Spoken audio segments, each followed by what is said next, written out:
भाइयों जब भी आप इतने सारे एम्पलीफायर्स को देखते हो तो आपको ऐसा मन करता है कि क्यों ना हम इन एम्पलीफायर में से माइक को कनेक्ट कर पाएँ और मैं आपको गारंटी के साथ बता देता हूँ कि आपको अभी तक आपको पूरे यूट्यूब पर आपको कोई भी नहीं बताने वाला होगा जो आपको बता सके कि इन सभी एम्पलीफायर मॉड्यूल पर किस तरीके से माइक को कनेक्ट कर सकते हैं। वीडियो को लाइक करना, चैनल को सब्सक्राइब भी कर देना और आज मैं आपको पूरा बताऊँगा सभी सर्किट के थ्रू कि आपको किस तरीके से माइक बनाना है, किस तरीके से माइक को प्रेज़ेंट करना है। तो चलो गाइस वीडियो को तुरंत से स्टार्ट करते हैं।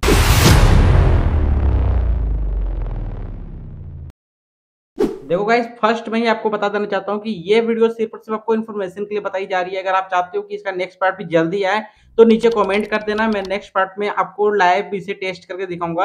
अभी मैं बस बता दे रहा हूँ कि किन-किन कंपोनेंट से किस वाले सर्किट पर यूज करना है और किससे आप इसे बना सकते हो। डायग्राम नहीं दूंगा, डायग्राम के थ्रू बनाऊंगा तो थोड़ा ज्यादा वीडियो लॉन्ग होगा। तो चलो फटाफट यहाँ पर स्टार्ट करते हैं। सबसे पहले बात करेंगे कि आखिरकार माइक हम पहले कैसे बनाते हैं, वो हम डिपेंड यहाँ पर करने वाले हैं। भाइयों सबसे पहले हम बात करेंगे कि माइक को कैसे बना सकते हैं और कौन सा माइक हम यूज कर सकते हैं। तो जैसे मैंने आपको बोला कि आप यहाँ पर एक खराब हेडफोन का माइक आसानी से यूज कर पाओगे इस वाले सर्किट के साथ। तो देखो यहाँ पर हमारे पास टोटल इस तरीके के 3 माइक्स देखने को मिलते हैं। 3 माइक मैं क्यों बोल रहा हूँ, एक तो हमारे एसएमडी वाले माइक्स होते हैं, दूसरा हमारा ये नॉर्मल वाला माइक होता है और सेम एक इसी तरह से नॉर्मल माइक होगा लेकिन वो थोड़ा इसका साइज जो होगा वो थोड़ा बड़ा होता है। तो आज देखो मैं आपको बताता हूँ ये वाली जो अगर माइक की बात करें, इसे थोड़ा साइड करते हैं। देखो ये जो माइक है ये आपको नॉर्मली ज्यादातर आपको एयरफोन पर देखने को मिल जाएंगे। अब इसे चेक करने के लिए आपके पास मल्टीमीटर होना चाहिए या जब आप सर्किट को मेकिंग करोगे यानी बनाओगे उस जगह पर आपको इसे यूज करना है। अगर ये साउंड नहीं देता है तो समझ लेना कि ये खराब है, वरना दूसरा ट्रिक है कि आप मल्टीमीटर से इसे कंटिन्यूटी पर टेस्ट करके चेक कर सकते हो। सेकंड माइक पर हम बात करते हैं, इसे पहले साइड पर रखते हैं। देखो ये है एसएमडी वाला माइक, एक माइक को उठाएंगे क्योंकि सभी बाकी हमारे सेम है। अब इस वाले माइक पर देखो कुछ इस तरीके से आपको प्रिंटेड दिखेगा। अब यहाँ पर देखो तो थोड़ा-सा यहाँ पर आपको माइक जो है वो कुछ अलग टाइप से दिखने को मिल जाएगा और ये माइक आपको ज़्यादातर जो अभी के डिजिटल जो बोर्ड आते हैं उस वाले सर्किट पर देखने को मिलता है। अब इसका भी सिंपल सा फंडा है कि इस पर भी 2 पॉइंट देखने को मिलते हैं, पॉजिटिव और नेगेटिव, जो आपको यहाँ पर डॉटेड दिख रहा है। ये देखो, ये वाला पॉइंट थोड़ा-सा ज़ूम करते हैं, देखो यहाँ पर और इस जगह पर, ये दोनों पॉइंट हमारे पॉजिटिव और नेगेटिव के आते हैं माइक का, बस। इस पर बस इतना ही कनेक्शन आता है। अब चलो अब मैं बताता हूँ कि आपको सर्किट में से किस तरीके से माइक को कनेक्ट करना है। नहीं समझ में आएगा तो नीचे कमेंट करना, कमेंट बॉक्स आपके लिए खाली है तो आप चेकआउट जरूर से कर लेना। सभी की तरह हम यहाँ पर एक-एक करके चेक करेंगे। जैसे कि भाई लोग बताते हैं कि भाई इस वाले मॉड्यूल पर जैसे कि माइक का कोई फंक्शन दिया गया नहीं है, तो हम इस माइक को कनेक्ट कर ही नहीं सकते हैं। अगर सच में अगर ऐसा पॉसिबल होता ना तो मैं आज ये वीडियो बनाता ही नहीं। क्योंकि ये वीडियो बनाने का मेरा यही मकसद है कि आप लोग अच्छी तरह से जानकारी समझ लो कि इस वाले माइक पर भी आप अच्छी खासी तरह मतलब इस वाले मॉड्यूल पर भी माइक को आसानी से कनेक्ट कर पाओगे। बस इसका थोड़ा मेथड अलग है, जो डायग्राम है वो विश्वास नहीं करोगे कि मैंने जब यूट्यूब को ओपन किया था उस टाइम पर मैंने सर्किट डायग्राम बनाया था और सर्किट डायग्राम भी मैंने बनाया था तो कुछ खास मैंने नहीं बनाया था। मैं आपको दिखाऊँ? चलो मैं दिखाई देता हूँ आपको। अभी आप बोलोगे भाई ये तो एक छोटा-सा डब्बा है, डब्बे को आप गौर मत करना, इस पर जो आपको देखने को मिलेगा ना वो आप सोच में पड़ जाओगे। देखो, मैं इसे ओपन करता हूँ। अब यहाँ पर देखो रेजिस्टेंस का भंडार लगा हुआ है। आप चाहो तो इसे ले सकते हो, नीचे डिस्क्रिप्शन पर इसका लिंक मिलेगा। अब यहाँ पर देखो ये है इसका सर्किट डायग्राम। आप विश्वास नहीं करोगे कि इस वाले सर्किट डायग्राम को मैंने 2019 में बनाया था और यहाँ पर देखो ये सर्किट डायग्राम मैंने पीएम 84 जो 3 जो मॉड्यूल आता है, एम्पलीफायर मॉड्यूल आता है, उसका ये सर्किट डायग्राम है। मैं आपको मॉड्यूल भी दिखाता हूँ, ये देखो। ये है एम्पलीफायर मॉड्यूल और इस वाले मॉड्यूल का सर्किट डायग्राम मैंने यहाँ पर बनाया था और देख सकते हो कि यहाँ पर ज़्यादा कुछ यूज़ मैंने नहीं किया था। बस यहाँ पर एक कैपेसिटर मैंने लगा दिया था जो कि 220 यूएफ का माइक्रोफैराड का कैपेसिटर था, 25 वोल्ट था। 16 वोल्ट भी यूज़ कर लेना, वो भी काम करेगा। और यहाँ पर देखो बस कैपेसिटर का नेगेटिव आर पर लगाना था, जो पॉजिटिव था कैपेसिटर का उसे हमें एक रेजिस्टेंस के साथ कनेक्ट करना था जो कि 10 किलो ओम्स का रेजिस्टेंस था और उसे हमें डायरेक्ट 5 वोल्ट इनपुट पर दे देना होता है। माइक का पॉजिटिव भी हमें यहाँ पर कैपेसिटर के साथ कनेक्ट करना होता है, क्योंकि यहाँ पर 5 वोल्ट अगर माइक पर जाएगा तो माइक खराब हो जाएगा। सीधी सी बात है, माइक हमें 1.5 वोल्ट या 3 वोल्ट मांगता है और हमारा पावर सप्लाई 5 वोल्ट का आता है, तो उस कंडीशन पर यहाँ पर माइक ये खराब होगा, जिसके लिए यहाँ पर 10 के का ही रेजिस्टेंस यूज करना है। काफी लोग ये बोलेंगे भाई 10 के से हम क्या चेंज कर सकते हैं? नहीं चेंज करना, वरना माइक जाएगा और आपके पैसे बर्बाद हो जाएँगे। आप 10 के का ही सिर्फ यूज़ करें, क्योंकि मैं आज तक यूज़ कर रहा हूँ। और यहाँ पर देखो ग्राउंड जो है वो 1 पॉइंट यहाँ पर लगा हुआ है। दोबारा यहाँ पर ग्राउंड देने की ज़रूरत आपको नहीं पड़ने वाली है। अब देखो 5 वोल्ट यहाँ से मिल गया और नेगेटिव बस यहाँ से मिल गया। ये था इतना सा छोटा सा माइक का सर्किट डायग्राम। अब इस वाले सर्किट डायग्राम को देखते हुए आप चेक कर सकते हो, बना सकते हो, लेकिन देखो अभी भी अगर आप स्किप करोगे वीडियो को, क्योंकि मुझे पता है, क्योंकि काफ़ी लोग ऐसे हैं जो हमारे चैनल को सब्सक्राइब करे हैं, जैसे ही इम्पोर्टेंट पता चलता है कि भाई हमें इस तरीके से कनेक्शन करना है, तुरंत वो रफ़े-दफ़े भाग जाते हैं। भाग जाओगे तो आपकी मर्ज़ी है, भाग जाओ, लेकिन आपको समझ में नहीं आएगा, इतनी मैं गारंटी से आपको बताता हूँ। अब चलो मैं आपको यहाँ पर PM84 का जो सर्किट डायग्राम है, इसके थ्रू मैं आपको बताता हूँ। देखो, इस पर क्या पॉइंट अभी जैसे जिस सेम डायरेक्शन मैंने बताया था, जिस तरह डायग्राम था, उस हिसाब से मैं आपको बता रहा हूँ। यहाँ पर देखो, ये है लेफ्ट, ये है ग्राउंड और ये है राइट। यहाँ पर हम ऑक्स केबल का इनपुट देते हैं। अगर ऑक्स केबल का समझ में ना आए तो यहाँ पर देखो, इस वाले मॉड्यूल पर, यहाँ पर आपको ये ब्लूटूथ पे मॉड्यूल है और ये है हमारा ब्लूटूथ रिसीवर। सीधा एम्पलीफायर बोलो या आप इसे मॉड्यूल बोलो। ये दोनों एक साथ कनेक्ट करने पर हमारा जो 3 पॉइंट आउटपुट जो निकलता है 3 वोल्टेज का, वो यहाँ पर हमें देखने को मिलता है। अभी देखो मैं आपको पैनल का भी बताऊँगा, ये मत समझना कि भाई मिक्स करके बता रहे हो, हमें कुछ समझ में नहीं आ रहा है। अब यहाँ पर देखो सभी जगह पर यही करना है, बस यहाँ पर आपको एक 10 के का रेजिस्टेंस लगाना है और यहाँ पर एक कैपेसिटर लगाना है। क्लियर हो? नहीं समझ में आ रहा है? चलो नीचे कमेंट करते जाओ, वरना आप लोग मुझे बाद में बोलोगे। अब चलो इसी की बात करते हैं, यहाँ से फिर से आ जाते हैं इस वाले मॉड्यूल पर। देखो, ये जो पैनल है, मॉड्यूल पैनल मैं बोल देता हूँ। देखो, यहाँ पर अगर देखो तो साइड पर चेंज करने के बाद आप यहाँ पर एक गलती कर सकते हो, शायद मेरे ख्याल से, कि आप यहाँ पर जो आउटपुट है, एल आउटपुट, ए आउटपुट और आर आउटपुट, आप यहाँ पर माइक को कनेक्ट करोगे।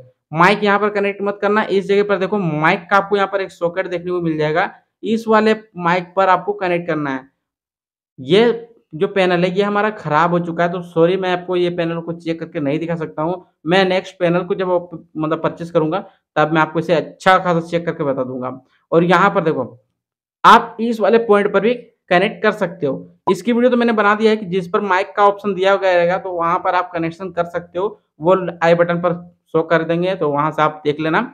अब यहाँ पर 5 वोल्ट इनपुट है, तो बस यहाँ पर कनेक्शन करना है। 5 वोल्ट हमेशा यहीं से मिलेगा। आपको 5 वोल्ट ही देना है। 12 वोल्ट अगर दोगे, तो माइक तो खराब होगा, सर्किट भी खराब होगा, क्योंकि आधा तक ज़्यादा जो सर्किट होते हैं, वो 5 वोल्ट ही ऑपरेट करते हैं। अब यहाँ देखो, आर, जी और एल है। अब यहाँ पर भी आप चाहो तो सेम कनेक्शन करना माइक का, तो ये भी काम करने लगेगा। तो यहाँ पर देखो, ज़्यादातर जो भाई लोग हैं वो इस वाले पैनल को बोलते हैं यूज़ करने के लिए, क्योंकि यहाँ पर एसडी कार्ड लगता है, यूएसबी कार्ड लगता है, ऑक्स केबल लग जाता है और भी अलग-अलग तरह के फंक्शन इस पर दिए गए हैं, तो वो सभी यूज़ करते हैं। लेकिन मेरा काम क्या है कि मैं आपको सभी को आज मैं बताने वाला हूँ कि हर सर्किट के लिए कौन-सा माइक हम यूज़ करेंगे और कहाँ पर यूज़ करेंगे। अब हम बात करते हैं इस वाले वाट की, जो कि 15 प्लस 15 वाट एम्पलीफायर है, 3110। ये 3110 मॉडल है। अब देखो इस पर भी आपको यहाँ पर देखो राइट, ग्राउंड और लेफ्ट का चैनल देखने को मिल जाता है। यहाँ पर थोड़ा-सा समझना होगा कि यहाँ पर डीसी जो 12 वोल्ट है, वो 28 वोल्ट से 24 वोल्ट देते हैं। तो यहाँ पर आप L7805 का एसी यूज़ कर सकते हो या 5 वोल्ट का अलग से चार्जर यूज़ कर सकते हो। और यहाँ पर बस शॉर्टकट कनेक्शन है, जैसा डायग्राम था उसी डायग्राम के थ्रू आपको इस पर भी कनेक्शन करना है। अब जैसे-जैसे लेवल आगे बढ़ेगा, यानी एम्पलीफायर जो चेंज होगा, उसके हिसाब से आपको पावर सप्लाई भी चेंज करना पड़ता है। नेक्स्ट को चेक करते हैं। अब हम यहाँ पर बात करते हैं क्लास डी को, क्योंकि अभी देखो ये भी क्लास डी था, इस वाले भी क्लास डी की बात मैं कर ही लेता हूँ। ये अभी लाइव मैंने कुछ दिनों पहले मैंने इसका अनबॉक्सिंग भी किया था और टेस्टिंग भी करके मैंने दिखा दिया है, आप चेकआउट कर लेना। अब देखो ये जो है, ये कौन-सा मॉडल है वो भी बता देता हूँ। यहाँ पर देखो गोल्ड 601E।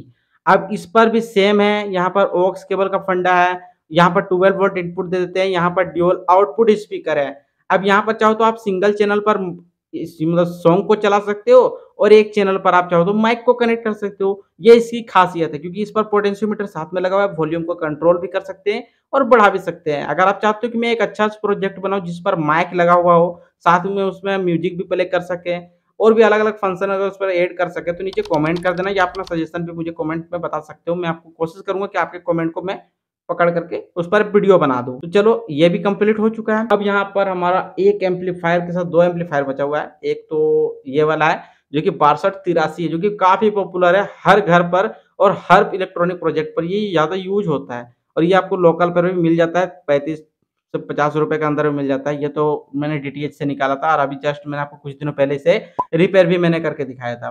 अब इस पर भी कैसा कनेक्शन आएगा, क्योंकि यहाँ पर भी 12 वोल्ट दे रहे हैं, तो यहाँ पर भी 7805 का ऐसे यूज करना है। क्योंकि देखो अगर इस वाले पैनल को यूज करते हो तो यहाँ पर 5 वोल्ट देते हो ना, तो समझ लो माइक को भी आपको 5 वोल्ट हमेशा देना ही है। अब यहाँ पर ऑक्स केबल का जो वायर है वो मैं आपको बता देता हूँ। ऑक्स का कनेक्शन कहाँ पर करना है, तो यहाँ पर देखो आपको 2 रेजिस्टेंस देखने को मिल जाएँगे, एक ये वाला पॉइंट और एक ये वाला पॉइंट, सॉरी ये नहीं है, एक ये है और एक ये है। ये दोनों पॉइंट पर हमें ऑक्स केबल की जगह पर हमें माइक को कनेक्ट करना है। कैपेसिटर के साथ डायग्राम के थ्रू सेम कनेक्शन करना है। बस इतना ज़्यादा कर दोगे तो आप इससे भी आसानी से माइक को कनेक्ट कर पाओगे। देखो मैं पैनल वाला नहीं बता रहा हूँ, मैं बार-बार बता दे रहा हूँ। डायरेक्ट एम्पलीफायर से जब माइक को कनेक्ट करोगे उस तरीके को मैं आपको बता रहा हूँ, वो ट्रिक को मैं बता रहा हूँ। वरना काफ़ी लोग मिस्टेक करेंगे कि माइक को लगाने के लिए आप हमेशा इस तरीके का पैनल को ही यूज़ करोगे, क्योंकि माइक तो इस पर दिया गया है, इस पर तो माइक नहीं दिया गया है। तो टेंशन मत लो, इससे भी आप डायरेक्ट चला सकते हो। जो आप इस वाले पैनल को सोचते हो ना कि पैनल लेंगे तभी हम माइक को बना सकते हैं, छोड़ दो वो झंझट, हमेशा के लिए खत्म कर दो। वो झंझट चला गया, बस आप हमारे चैनल को सब्सक्राइब कर लो बस, और कुछ नहीं चाहिए। अब हमारे पास है एक इस तरीके का पीडीए 2030 का होम थिएटर बोर्ड भी काफ़ी लोग बोल देते हैं। अब इस पर देखो काफ़ी अच्छा फंक्शन हमें देखने को मिलता है कि इस वाले पर हमें पोटेंशियोमीटर का, वॉल्यूम का, सबका कनेक्शन दिया गया था। यहाँ पर स्पीकर का आउटपुट दिया गया, 5 वोल्ट इनपुट भी यहाँ से हमें मिल ही जाता है। तो क्या करना है, माइक को बस इस पर कनेक्ट करना है। या देखो सीधा बात है, यहाँ पर अगर आप पैनल को यूज़ कर रहे हो इस जगह पर, तो आप पैनल के साथ कनेक्ट करना, वो भी परफेक्ट काम करेगा। अगर पैनल यूज़ नहीं करना चाहते हो तो माइक को आप डायरेक्ट इसके साथ कनेक्ट कर सकते हो। जैसे कि यहाँ पर देखो इस जगह पर आपको वीसीसी आउटपुट देखने को मिल जाएगा और यहाँ पर स्पीकर, ये है स्पीकर का, ये वीसीसी आउटपुट का है। ऑक्स केबल आपको यहीं पर कनेक्ट करना है इस जगह पर। यहाँ पर ऑक्स केबल का कनेक्शन कर दोगे तो यहाँ पर कनेक्ट हो जाएगा, यानी ऑक्स केबल का मतलब है माइक का कनेक्शन। तो देखो अब मैंने आपको हर एम्पलीफायर का जो एक-एक कनेक्शन है वो मैंने आपको बता दिया, कौन से वाले पर कैसा कनेक्शन होगा। और जो इम्पोर्टेंट है वो देखो कैपेसिटर पर भी डिपेंड करता है। काफ़ी लोग ये बोलते हैं भाई हमारे पास ये कैपेसिटर नहीं है तो क्या हम दूसरा यूज़ कर सकते हैं? देखो मैं आपको बोल तो दूँगा कि दूसरा यूज़ करो, लेकिन क्या आप चाहते हो कि आपकी साउंड जो क्वालिटी है वो खराब आ जाए या क्वालिटी अच्छी खासी ना आए? क्योंकि अक्सर ऐसा होता है कि मुझे कमेंट पर पढ़ाई, मतलब कमेंट पर हमें देखने को मिल ही जाता है कि भाई हमारे पास ये रेजिस्टेंस नहीं है तो क्या मैं दूसरा लगा सकता हूँ? और अगर दूसरा लगा रहा हूँ तो कितना लगाऊँगा? तो हमेशा डिफरेंस को छोड़ दो। अब 1K का रेजिस्टेंस आप ले लो, 10 पीस ले लो, लेकिन 10K आपको बनाना ही है। माइक के लिए परफेक्ट होता है 10K ही बनाना है, वरना काफ़ी लोग बना देते हैं, लेकिन वो अलग बात है। तो आप बताओ मुझे नीचे सबसे पहले कमेंट करके बताओ कि आज से पहले आपको ऐसा इन्फॉर्मेशन मिला था या नहीं मिला था? और अगर आगे भी चाहते हो कि इस तरह के नोटिफ़िकेशन आपको मिलती रहे, तो नीचे चैनल को सब्सक्राइब कर दो, रेड कलर का जो बटन मिल रहा है। और काफ़ी दिनों से मैं वीडियो को नहीं बना पा रहा था, तो अभी कुछ फंक्शंस की वजह से मैं वीडियो नहीं बना पा रहा था, लेकिन अब रेगुलर वीडियो आने वाली है। और जो हमारी वीडियो होती है, वो दोपहर के 2 बजे आती है, 2 पीएम में। हर दिन आई, जिस दिन भी वीडियो आने वाली रहेगी, आपको सबसे पहले तो आरके न्यू अपडेट चैनल पर ही आपको नोटिफ़िकेशन मिल जाएगा। साथ ही आपको हेल्थ गुरु चैनल पर भी अपडेट कर दिया जाएगा कि आज इतने बजे वीडियो पब्लिश होने वाला है। चलो गाइस मिलते हैं नेक्स्ट वीडियो पर न्यू टॉपिक के साथ। इसका तो पार्ट 2 आएगा ही, इतना मुझे गारंटी है, क्योंकि पार्ट 2 के बिना आप इसका कनेक्शन नहीं कर पाओगे। और जो कनेक्शन करते हैं मुझे नीचे कमेंट करके बताना कि आपसे ये कैसा बना है। चलो गाइस मिलते हैं नेक्स्ट वीडियो, तब तक के लिए बाय बाय।